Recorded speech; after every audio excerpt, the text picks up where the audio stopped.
Hi, and welcome to the Crit Hit Wild podcast, where we cover all things Marvel Crisis Protocol, and we do a new character every week. This week, we're going to be talking about Gamora, and I'm your host, Fred.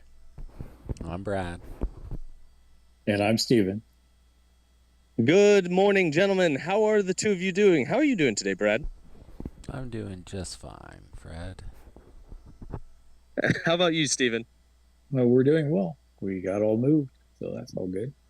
Yeah, congratulations. Well done. He's finally finished with the moving process. I said good morning. I assuming that that's when people will be listening. I don't know. Whatever. It is actually the late evening when we're recording this, just to lift the veil a little bit. But oh well, I flubbed my intro. Anyway, let's talk about the game that we are here to discuss. That's Marvel Crisis Protocol. So, news. I believe that the only news that we have right now out of AMG is that Mini Stravaganza will be on November 15th, or the weekend of November 15th. And otherwise, it is no news at the moment. So, oh well. Brad, didn't we see some model reveals at Gen Con? Oh, I forgot about true. that. We did. I did too. What did we? I remember 3 that we saw. So we saw. Man, if I had remembered, I'd have this pulled up and I could show on the YouTubes. But I know that we saw a Red Hulk. yes, We saw a new She-Hulk. correct. Like a different She-Hulk. And what was the third one? Leader. No. Oh, Leader. Okay. With the weird head. Yeah, well, I think that's kind of his thing. Yeah. I'm just looking at the pictures real quick to make sure there's nothing else that's brand new. A lot of models we've seen before, but like renders We hadn't seen or whatever, but we hadn't seen in person. Yeah, we haven't seen them painted. Like a lot of them, we've only seen the model without paint on it. Yeah. The one I'm most excited about, they had a painted multiple man. That's true. It's He looked really good too. awesome. Okay. Thanks, Steven. Yeah. I appreciate you reminding us about that. Okay, so upcoming tournaments.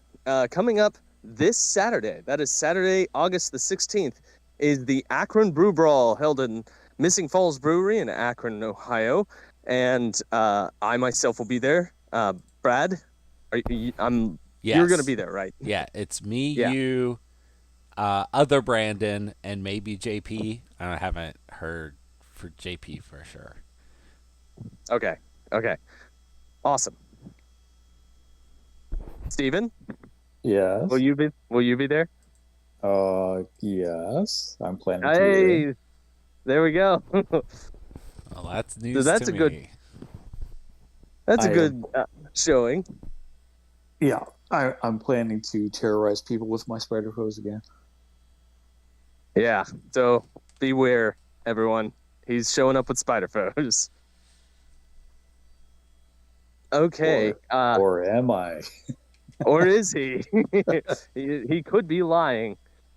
That is well within the par of discussing our stuff. Who knows what we're bringing? Fred, do you I'll be remember how we did at the last fall brew brawl? Yeah, it was you versus me at the final table. No, I think that was spring. Wait. Oh, that was the last fall one. Yes. Oh no, I don't remember. Good. What happened? Let's, I don't remember. let's just forget all about it, Fred. Okay. I will forget about it because I have. That's too long ago. I don't have a year's worth of memory. Okay, so let's talk about. I guess that's it. That's the only upcoming tournament I have on my radar going forward. Well, we could probably start talking about the Las Vegas Open / App Cup qualifier at Fabricators Forge. It is September 27th. Okay, September 27th. I'm Sign up. putting it down right now. Yeah, sign up on Longshanks if you want to go to that one. It's going to be good. And the next Charleston tournament will be September 20th. Okay, there we go. September 20th and the 27th. Mm-hmm. The 27th is the one that people should actually go to. That I obviously I want people to come to our event. Both. Come to Yeah, both. yeah. But the one that's actually important is the 27th at Fabricators Forge. That's Fabricators Forge in Pittsburgh, Pennsylvania, and it will be run by Bryce. And those are always great events. All right, so that's it for the upcoming tournaments. Let's talk about games that we've played recently. So Brad and I participated in a tournament this past, actually it was 2 Saturdays ago, because we missed a record. And so we will have a lot to discuss. But Steven, do you have any games that you want to discuss before we go into the tournament? No, sir, because I've done a lot of moving, so that has taken up my free time. Okay, all right. Well, the tournament was only 4 people, so we did a round robin so that everyone got in 3 games, and it was a lot of fun. Everyone played everyone, and we all had a good time. It was myself, Brad, Brandon, who should be here on this record but isn't, and Savage. Those were the 4 people who attended the tournament. My first matchup was against Savage, and we were playing on Skrulls and Superpowered Scoundrels, and he was playing Guardians of the Galaxy versus My Wakanda. For both of those, it's 20. I think those are both 20 threat options. And what that means is that we were playing pretty big. We were playing pretty big rosters, which I'm not sure I'm comfortable with in Wakanda. I would much rather play a smaller, more compact list. Like, I'd rather play at 17 than at 20. However, what I brought was 4-threat Black Panther, Shuri, Killmonger, Mighty Thor, and Shang-Chi. Yep, that's what I played. I'm not 100% if I remember everything that Savage played, but I know that he played Star-Lord, Rocket Raccoon, Groot, and Gamora. But that is only 12 points, so he must have had 8 more points of stuff that I'm not thinking of right now. I do know that it was 2 more 4s, because the biggest thing in his list was a 4 for usurping of the throne purposes. This game played out pretty much in my favor, dice roll wise. In round 1, he was able to daze Black Panther because Black Panther went and took the middle point and one of the Skrulls in the middle, and so he shot him with Rocket Raccoon and with Star-Lord and was able to daze him. So I'm worried. But then going into round 2, he threw everything into killing Black Panther, and I threw everything into keeping him alive. I patched him up after he got hurt. I used Shuri rerolls. I used Black Panther's leadership rerolls, and I think he attacked him with 3 or 4 characters, and he ultimately failed to kill him, to KO him in round 2, which was huge for me. What that meant is that while he was focusing on Black Panther, I was doing other stuff all over the board. Mighty Thor honestly didn't do a whole lot this game. She did Mighty Thor things, but she wasn't clutch in my victory. But Shang-Chi, man. Shang-Chi's mobility, his ability to push people around, his always being counting blanks. I mean, he doesn't always count blanks, but he does when he's close, and I was keeping him close to his shooters. I was keeping him close to Star-Lord and to Rocket Raccoon. And man, was he clutch in keeping me in this game. And I end up winning this game 16-10. Largely because in round 2, Savage threw everything he could into Black Panther and failed to daze him or KO him. So I win. I won the first round. I'm flying high at this point. I rarely win these games, and Savage is a hell of a good player. So I'm feeling real good. All right, Brad, what was your first round like?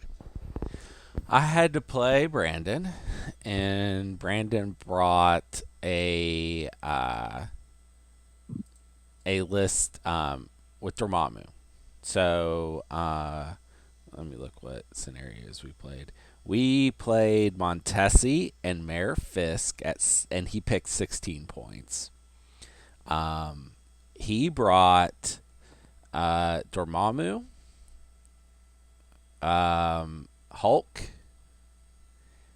and Bullseye. Yeah, that's right. Yeah, That's all he had on the table. I remember his list. My list, I don't remember. I know I had a Colossus, so I think I had to have also played a Toad. And then I'm sure I played Gambit and somebody else. This game was a bloodbath. At one point, I had just Apocalypse and Colossus left, and he had Hulk at 2 health, a Bullseye, and then an undamaged Dormammu. So I sacrificed Colossus to take out his Hulk and Bullseye. And then we played like two more rounds after this, I think, where it was just my flipped Apocalypse versus his, once again, fully healthy Dormammu. I flipped his Dormammu, and then there's just no way I could do enough to kill his Dormammu before he killed my Apocalypse, and he was up on points. So I was just screwed at that point. Yeah. I watched the tail end of this game, and it was like Dormammu is such a kick-ass model. Like he will, when he was healthy, it took everything that Apocalypse had and some high dice to daze him, and then he came back and just shot Apocalypse off the table. Like he's 8 threat for a reason. The fact that he counts both sides' skulls is really an incredible ability. Yep. Okay, well, that's unfortunate, Brad. I'm sorry. So let's go to round 2. That meant that my round 2 opponent was Brandon. And we were again playing at 20 threat at Skrulls and Infinity Formula. He played Dormammu, Weapon X, Carnage, and Captain Marvel.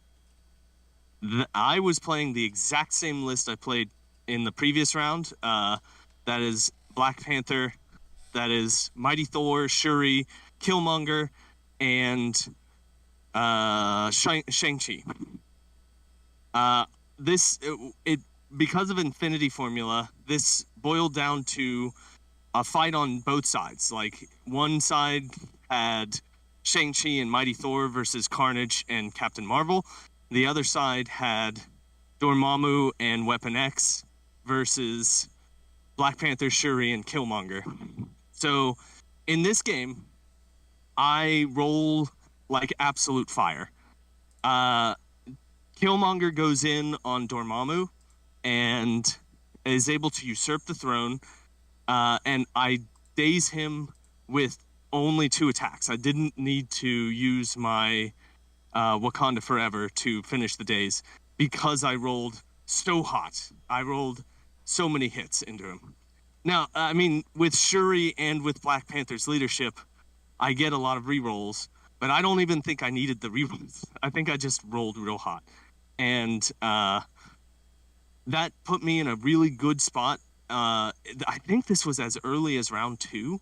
I don't fully remember. It was early in the game that I daze and usurp the throne. And that put me ahead. And on that round, I scored the field. I think I got almost every point that's available that round. And what that meant is that I had a big surplus in points, which was important for later in this game, because on the other side of the field, Carnage and Captain Marvel proceed to kick my butt. The two of them are amazing under Dormammu, especially Captain Marvel, because she's basically always in binary form, and that means that she is just an absolute house. However, I hold my own. Shang-Chi is able to survive much more than he should have. Mighty Thor did go down pretty quickly, but she got the majority of the focus. So Shang-Chi is over there. Shang-Chi causes trouble. He dazes both of them at one point, both Carnage and Captain Marvel. And then he runs to the back corner just to score me an extra point before he gets KO'd by Captain Marvel. What that means on the other side is that Dormammu and Weapon X kill Killmonger and Shuri, and Black Panther grabs an extract and runs to the closest corner to me, and I score 1 point. I think it was round 6 at this point. I score 1 point to get to 16 victory points with a flipped Black Panther as the only model that's still on the table. But I pull out a win. Brandon asked if I had not rolled as hot, if I would have won. And the answer is absolutely not. I would not have, because I won by the very barest of margins. If he had done, I think, 2 more damage to Black Panther at any point in the game, he would have been KO'd and I would have been tabled. So I win again. That's my second win for this tournament. I'm doing very well. Brad, why don't you talk about your second game? All right. I played Savage. We got Montesi formula again, but Super Powered Scoundrels, we end up playing 18. I've adjusted what I played 18 now. So now I play Apocalypse, of course, and 3 4s most of the time. I mean, sorry, 4 3s instead of 3 4s. There we go. So I have a little bit wider of a list. In this game, I'm pretty sure I took Magic, Gambit, Blob, and Beast, because I'm pretty sure those are the only 4s in the list. He took, I don't remember at all. I really don't.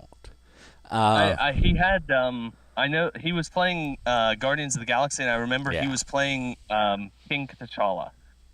Yeah, he did play King T'Challa. He had Rocket and Yeah. Groot. He had Star-Lord. Maybe Nova? I don't remember.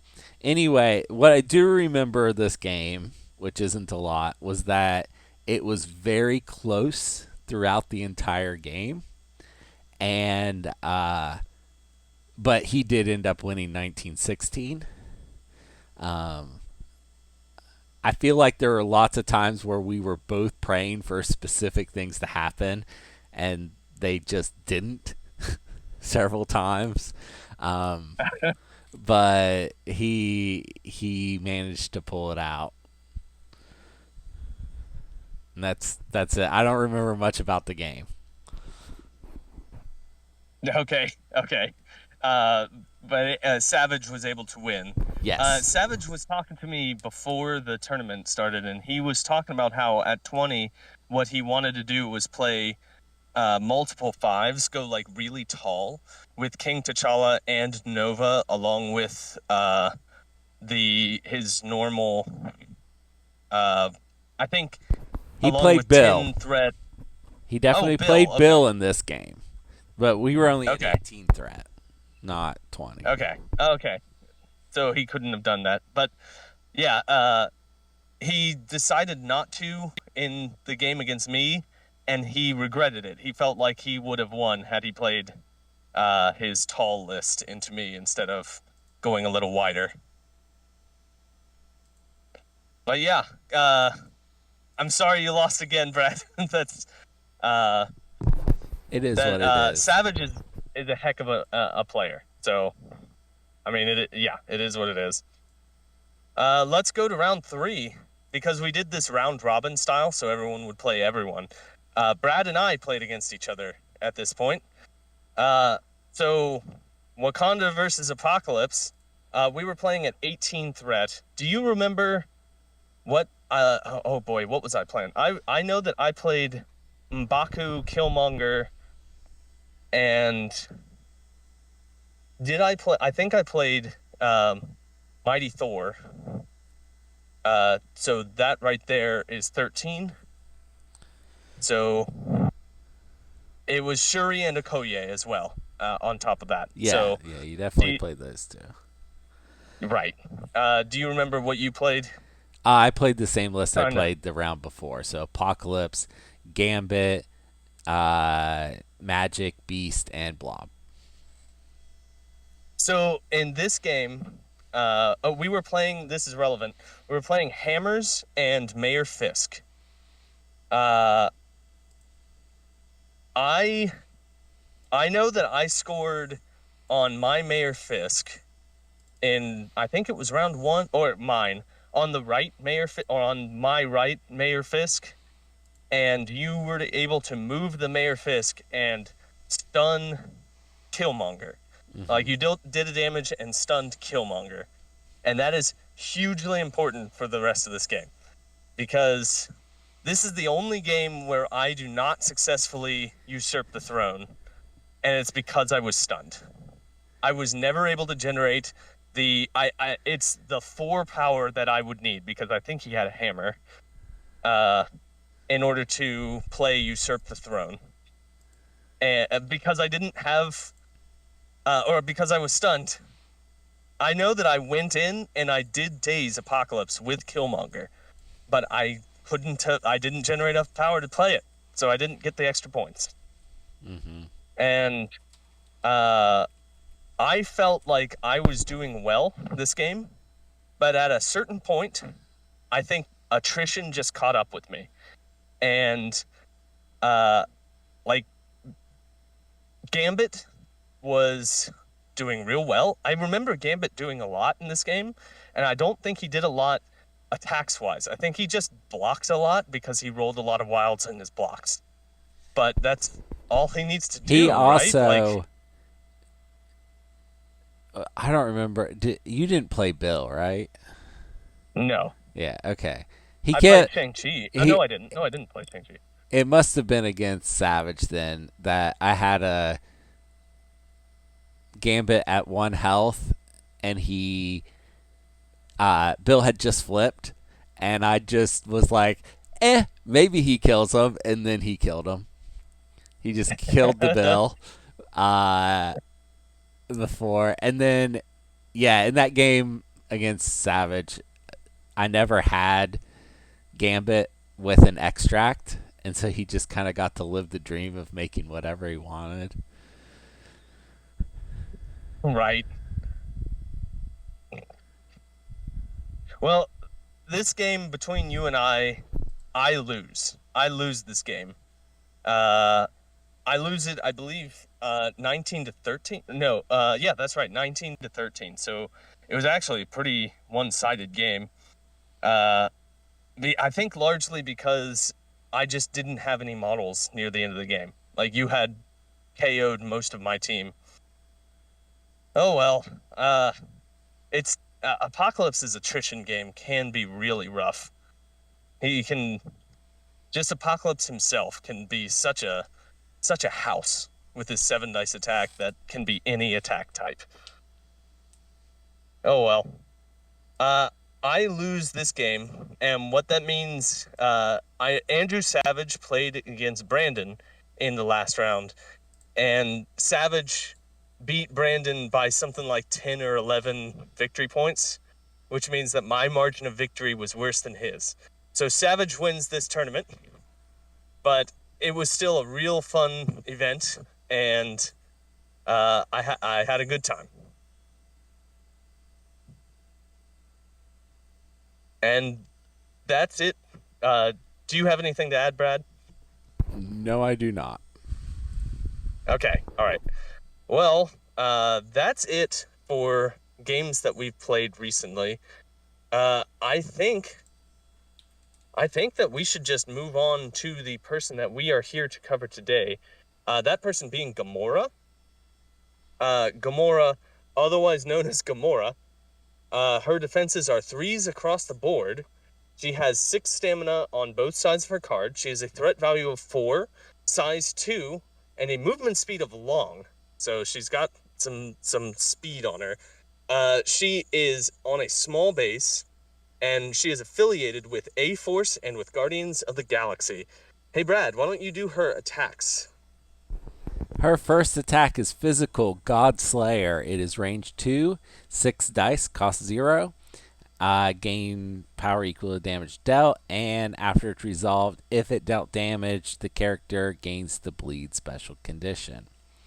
Her second attack is also physical, Cosmic Assassin, range 3, 6 dice, cost 4. Wild Pierce, and Rapid Strike automatically. You get to make this same attack again. It must target another character within range 2 of the original target character and may be any distance from this character. This attack does not have this Rapid Strike special rule. Okay. Steven, why don't you cover the rest of the card? Sure. We have a first superpower which is active called Assassin Leap. It will cost you 2 power. This character is thrown short. It does not suffer damage if it collides with another character or terrain feature. The superpower can be used only once per turn. She has a reactive called Martial Prowess. It is 2 power. When this character is targeted by attack within 2, it may use the superpower. Instead of rolling dice equal to its defense, it rolls 5 dice. Then, if this character suffered no damage from the attack, when the attack is resolved, the attacker will suffer 2 damage. Then she has 2 innates.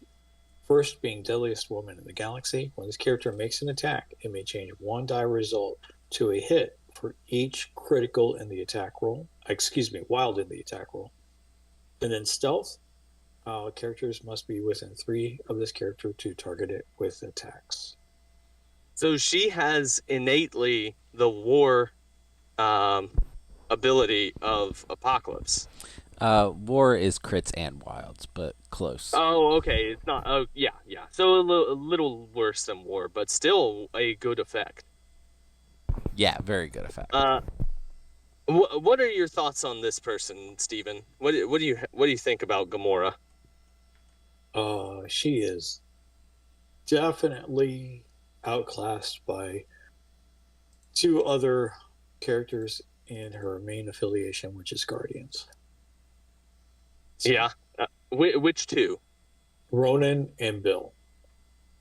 Okay. You think Ronan outclasses her? I don't disagree with you. I want you to elaborate. He's got a range 4 energy attack, and I believe it pushes. Okay. Hold on a second. And he can give out judgment too, which is one of those rare conditions that's actually quite good. Mm-hmm. Yeah. So I mean, there's a lot to like about Ronan, but I think Ronan is better than her. I feel like there's some stuff on here that is balancing stuff that kind of makes her a little bit worse than she should be.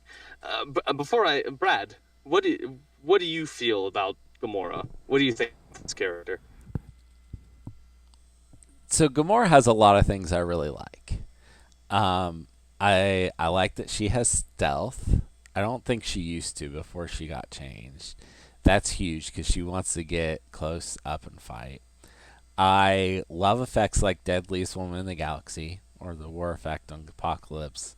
There's a couple other models that have that. I think Valkyrie has something that's buyable that's like that. I love that ability. And I really like martial prowess. Um, that's just Cyclops is one of my favorite characters to play because of his outside of two version of this.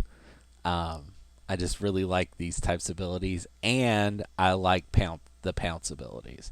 So like her superpowers are a slam dunk in my opinion. Just absolutely awesome. I love all of them.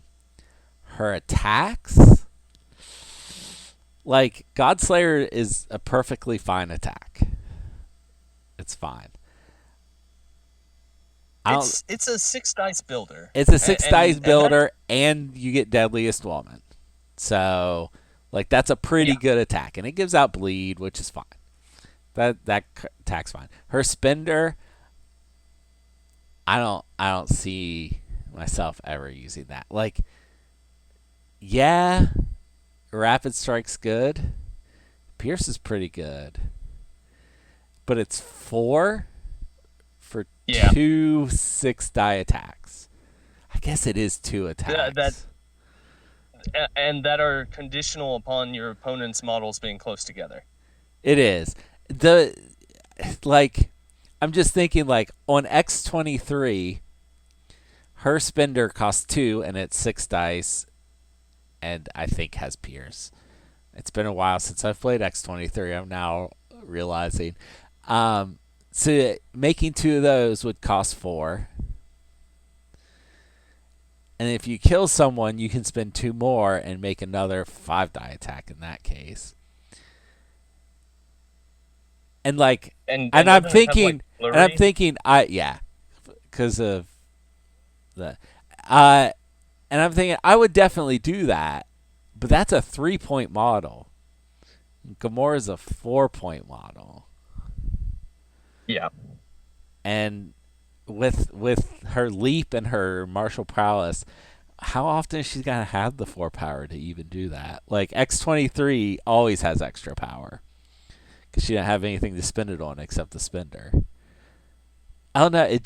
It seems like it just doesn't quite fully work, even though I love the design of this model mostly.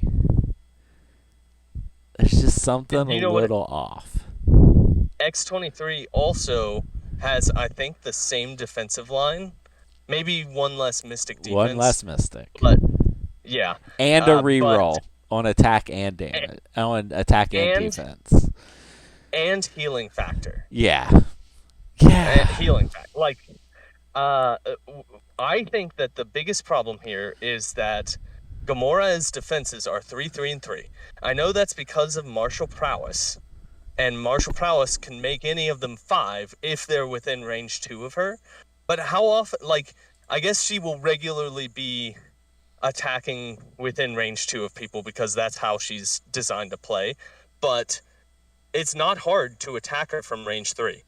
And if you can attack her from range 3, she's only got 3 defense, and that is the only thing that she's got in her corner.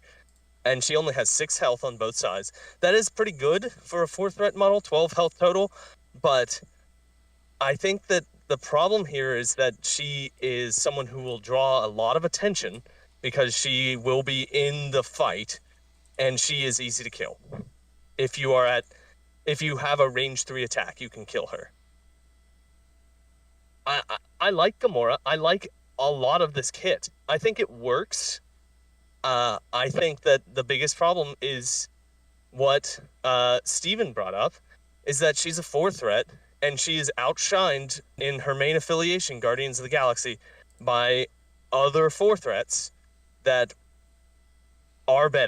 that are better than she is at what she wants to do. I I mean, in today's meta with a bunch of big boys going around, Bill can display size 4, and I just went over Ronan's card. On his strike on a wild throw, it's size 4. On his universal weapon, it's a push size 4.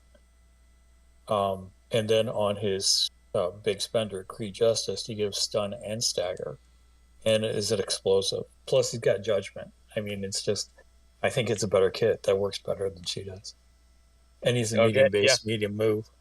So yeah. I I feel like I'm saying bad, like I'm talking Gamora down. I think Gamora is good, and I know that Borka has used Gamora against me before, and used her spender to get 3 kills in one activation once, which really hurt. But that is a rarity, I think. I think that's like everything needs to fall into place for that to be the kind of activation that you get out of her. And usually what happens when you activate Gamora is she doesn't do what you want her to do. That's not fair. She does have the ability to kill, and she's fast and mobile, but like she's also fragile, and there are maybe better options for doing what she wants to do. I know that Savage played Gamora in my game against him, and uh, Gamora did a whole lot of nothing.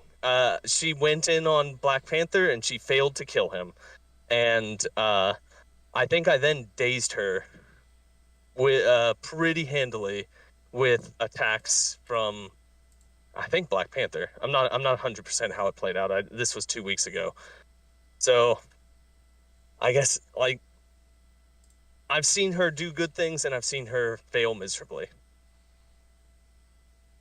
All right.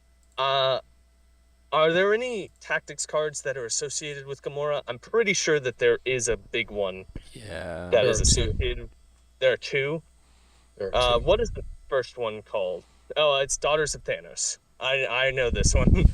Uh, when it is an unaffiliated reactive tactics card, when either an allied Gamora or an allied Nebula makes an attack action, after the attack is resolved, both characters may spend 1 power each to play this card. The character, Gamora or Nebula, that did not make the initial attack may make an attack targeting the same target character. So it's a way to get a free attack if you have both of them on the table. I think that's pretty good. I think if you're playing Guardians of the Galaxy, you will probably have Nebula in your roster. And if you want to play Gamora, which I don't think is wrong, like I was just saying, I think that she's the third best 3 in the roster. But I think that Third best if 3? you want to, third best 4, sorry, I misspoke. Uh, if you want to play Gamora, it's not the wrong choice. She can be useful in Guardians of the Galaxy. You could play this. This is not a terrible card. I don't think it's like stapled to the back of either one of these cards. But what do you guys think about Daughters of Thanos? What do you think about this, Brad? I think it's pretty cool. I don't know. I haven't played Guardians in such a long time. I don't know. I feel like Free I attack. I would probably try to play this card, but once again, I haven't built a roster in a long time, so maybe not. I mean, it is a free attack, and a free attack is good, especially if it's It coming from is. Nebula, because Nebula can really shred someone if she wants to. What do you think about this, Steven? I think that the jury's out on this because I expect both of these to be in the affiliation with Adam Warlock, uh, Palubel, and Moondragon. That used to be the Infinity Watch, if I'm correct. I think So, that's going to be a Guardians affiliation. That might be a oh, hot well, take, but I think it's going to be Guardians Infinity Watch. okay, all right. So maybe it'll be good there. So It'll finally be the new Guardians leadership that we've been waiting for so long. Well, I mean, this can't be bad in Guardians because you could put two of those winging tokens on Gamora and Nebula, right? Yeah. So, and then I you can would go never into put him on something. Nebula. Well, Right. true, but in the in the interest of that, if you had five powers, you could do like if you had Nebula go first, then Gamora could do a Cosmic Assassin, so and get two attacks out of this card Can, technically. does it let you do non 1-0 cost that didn't may make an No, it attack says targeting the same anything you target want. character? Yeah. Yeah. You can just pay for it. Okay. Yeah, you can do the spender into from this too. Even better. Yeah, so who knows? It might have a little play. Yeah, I think you're right. I think this definitely has some play. Um, the second tactics card that has Gamora's name on it is Veterans of the Annihilation War.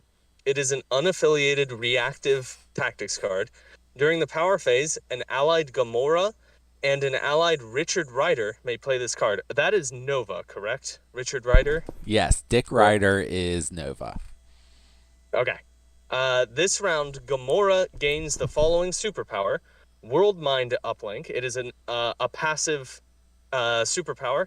When this character is defending against an attack or making a dodge roll, it may re-roll up to 2 of its defense or dodge dice. That's excellent. And then on top of that, this round, Richard Rider gains the following superpower: Star-Crossed Strike. It is a passive superpower. When the character makes an attack, if there are one or more wild results in the attack roll, it may change one die result to a hit. So it's like uh, the thing that Gamora has. It's a mini version because you only get to change one die, no matter how many Oh, okay. wilds. Okay. It's only one, but still, that's Yeah. a good superpower.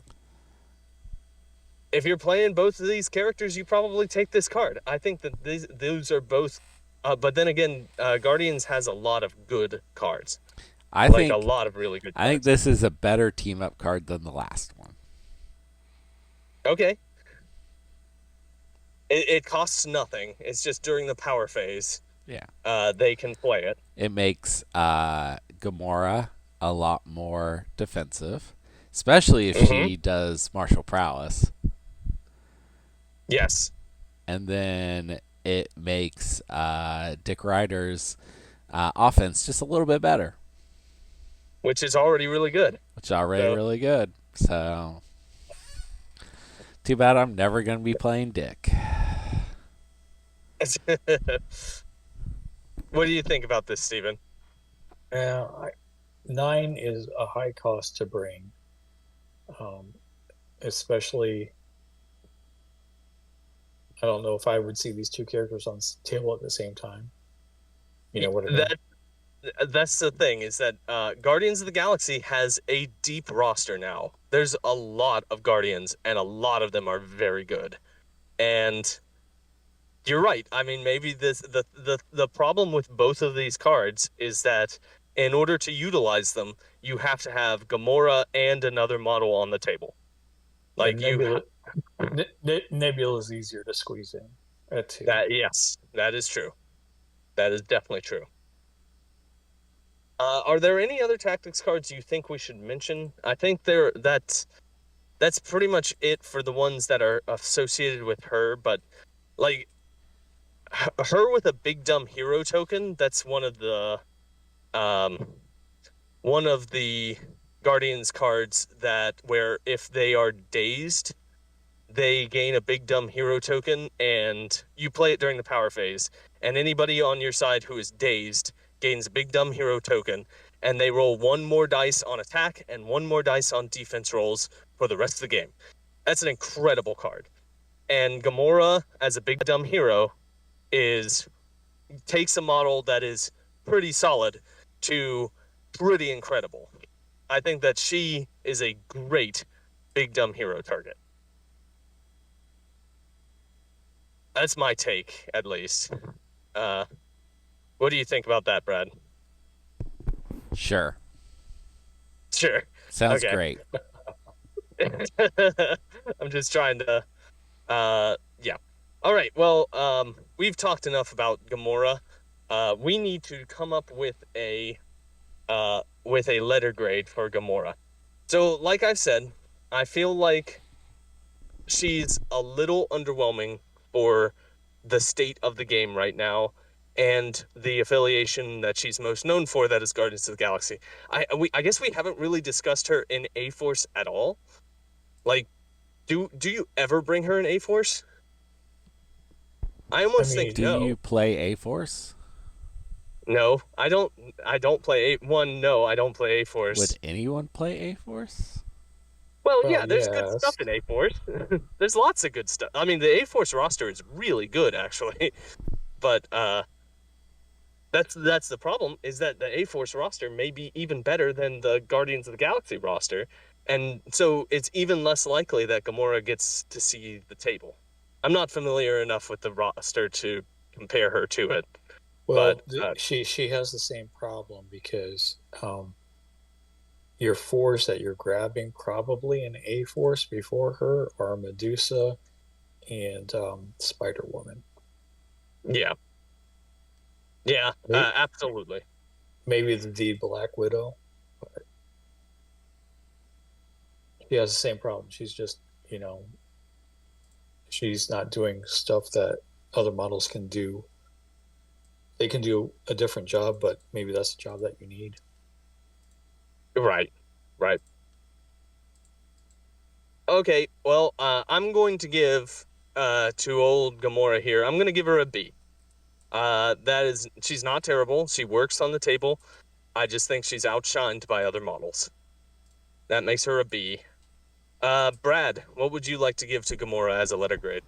I think B's pretty good. I think she's solid. I think she works pretty well, especially if you can load her up with some power, which is a good reason to play her in A Force, so that she can do her Yeah. superpowers and her spender. Um, but she mostly has to choose between those. But I think that they're they're great superpowers, just absolutely great. Okay. And Steven, what would you like to give to Gamora? I'm going to be way off base here. I'm going to give her a C minus. C minus. Ooh. Okay. Mhm.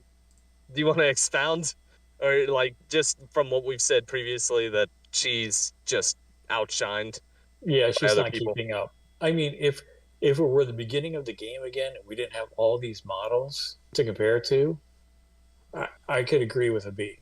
But um, nowadays, no, honestly.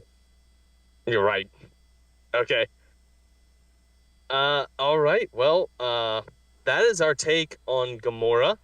Uh, and Brad, do you have any comic books that feature old Gamora here? I do, I do.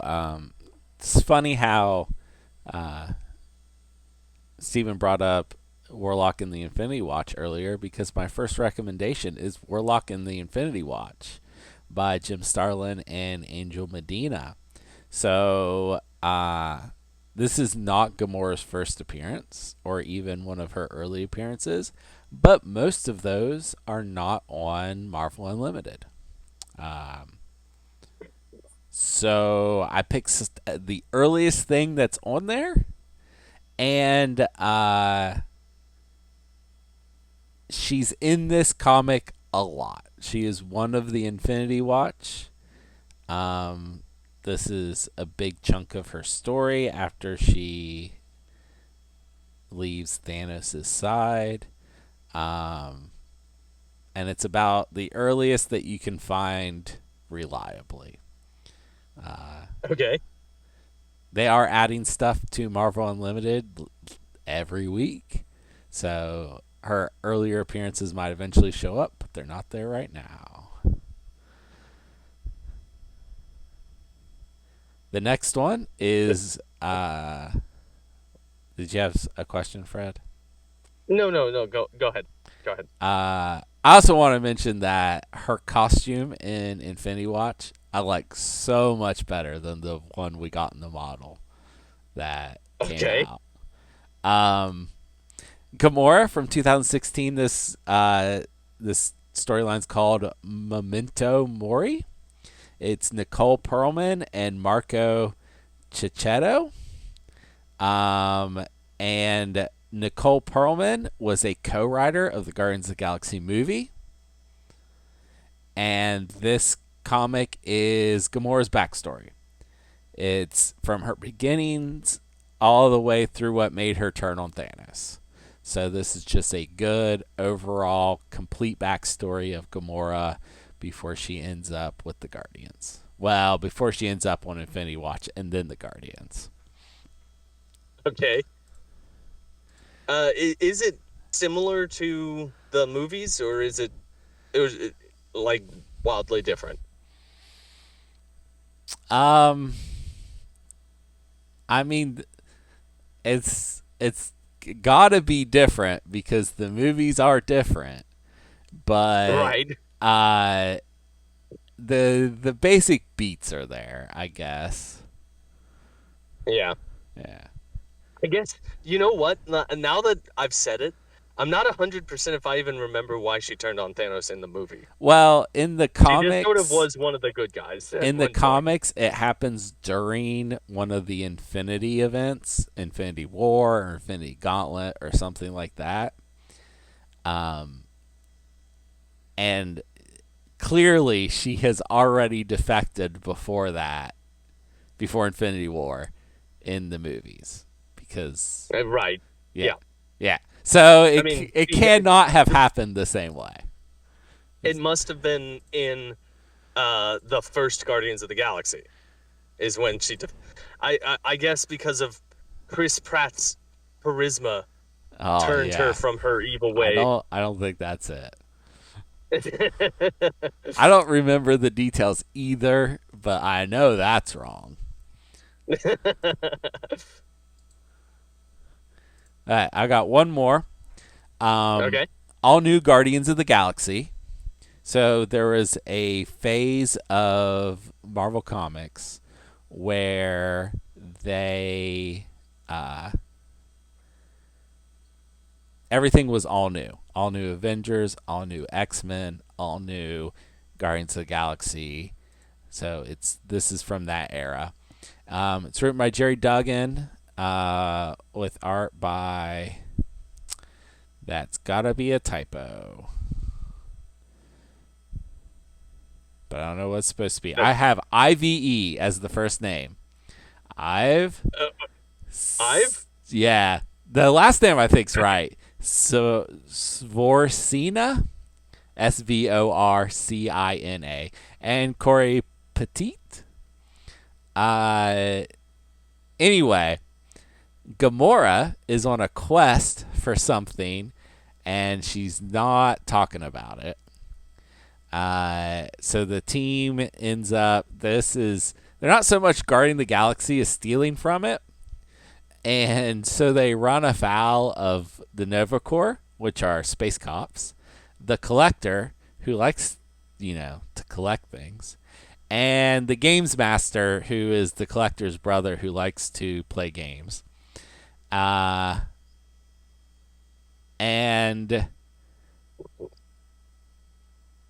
I don't know how that's guarding the galaxy, stealing all that stuff, but whatever. Whatever. Then things go up a notch when the Infinity Stones get involved. Of course they do. And we finally find out what Gamora has been searching for. And then this series is all a big lead up to the Infinity Wars event, plural. And Gamora is a major, major character in that crossover. So, all new Guardians and then Infinity Wars is a huge Gamora story. Okay. Infinity Wars. Is it like a different? It not even related to Infinity War? So Infinity Wars, one of the first things that happens is a new character shows up, and I wish I could remember the name of that character, wearing a mask, and they kill Thanos. So it's a little bit different, yeah. Okay, okay. Thanos dies at the beginning of it. My favorite part about Infinity Wars is that there's eventually the Soul Stone gets involved, and everyone, all the heroes in the Marvel universe, um, get sucked into the Soul Stone, where there's an alternate reality, and there isn't as much room in the Soul Stone as there is in the universe. So to save room, it smashes souls together to create new characters. And there's a series called Infinity Warps that's part of Infinity Wars that is stuff going on in that universe. So you get cool mashups like Doctor Strange and Captain America get smashed together. Doctor America? No, I don't remember. I think it's Captain Strange or something like that. Oh, okay. So Yeah, yeah, yeah. But lots of characters I get was put joking. together.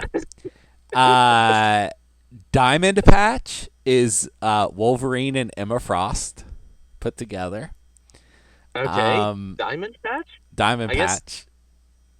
All You right. don't know that Wolverine has a secret identity matches Malone's style called Patch. You're right. I did not know that. Yeah, so that was the missing information you had there. My favorite character by far is Weapon Hex, which is X-23 and Scarlet Witch put together. Weapon Oh my Hex. God. Weapon Hex is awesome. She has spell claws. Interesting. Okay. So there's a bunch of smashed together characters in that, good guys and bad guys, and it's a fun series of comics because it's not really a series, but like Captain It's Strange a fun gets like aside. yeah, it gets like 3 issues. Weapon Hex gets like 3 issues, stuff like that. So yeah, it's great. All right. Well, thank you for those recommendations, Brad. I think the only thing that's left is my non sequitur recommendation. So this one, I've struggled with this one. So Gamora was played by Zoe Saldana in the in the Marvel Cinematic Universe, and there's a lot of huge movies that I could recommend, but nobody needs me to recommend like the J.J. Abrams Star Trek universe or Avatar. Like everyone is aware of these. I'm pretty sure our audience has seen these movies.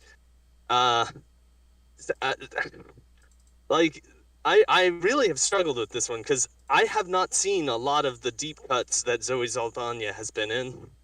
Uh, so I'm gonna just talk about a movie that I saw today. That movie being Weapons, the new Zach Krieger movie, uh, where 17 children disappear from their houses one night, and they are all from the same class. And it's following the course of events that follows this strange and unexplained disappearance. This movie, uh, I think it has its flaws. I'm a big fan of Zach Krieger. His movie Barbarian a couple years ago was really outstanding. Like one of my standout horror movies of recent times was Barbarian. I feel like this movie is not as good as that. Uh, if the first 20 minutes of this movie kind of drags, like it's pretty slow, but once you get past those 20 minutes, it's it starts to pick up and it's pretty fun. Uh, Zach's method of directing is interesting. He has like these mental images of the shots he wants to create, and then he strings the storyline through that to make them all fit together. Sometimes that works, and sometimes that leads to some confusing story cul-de-sacs, but ultimately you end up with a pretty well-directed and fun horror movie. And this is almost a horror comedy. there's some real comedy elements near the end of the movie that kind of lighten it up in a way that's a little bit refreshing. So I guess my recommendation is go see Weapons if you are a fan of horror and the mixture of horror and comedy. And that is my recommendation, and that will be it for our show today. Thank you, Brad and Steven, for showing up today to talk about Gamora. And thank you, everyone out there who is listening to my voice. I hope that you guys have some great games of Marvel Crisis Protocol, and that the rest of your week is as excellent as today has been for me. Goodbye, everybody.